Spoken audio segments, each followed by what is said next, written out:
Mabilis na sinalo ng damit ni ate ang malalaking patak ng dumi mula sa elepante. Opo, dumi as in pupo. Kahit nakagaon ay game na game siya sa pagsalo na parang hindi siya nababahuan rito. At dito ay halos makain pa niya ang dumi dahil sa pagmamadali. Pero hindi lang ito basta dumi. May mahalagang papel ang bawat patak nito sa paggawa ng isang kape sa Thailand. Ito ang Black Ivory Coffee, isa sa pinakamahal na kape sa buong mundo. Ang presyo nito ay tumataginting na $3,000 o nasa 173,000 pesos kada isang kilo. Grabe, sobrang mahal ano? The best coffee I've ever had.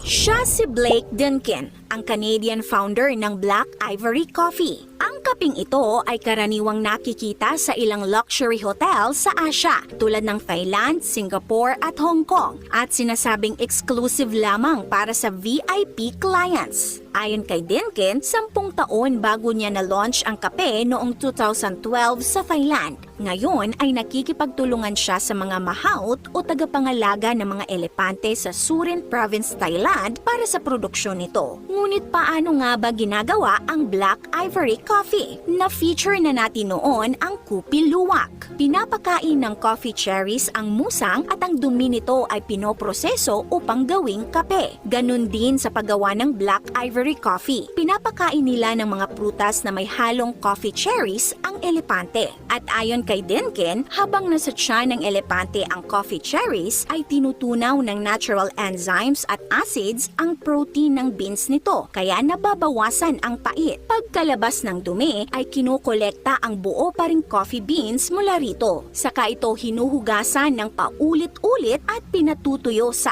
araw. Pagkatapos masigurong malinis na ang coffee beans, ay isinasalang na ito sa apoy by batch. May 3 kilo kada batch. Dahil sa kakaibang proseso ay mas banayad ang lasa nito kumpara sa tradisyonal na kape. May hint pa ng caramel at chocolate kaya dinarayo talaga ito ng mga turista.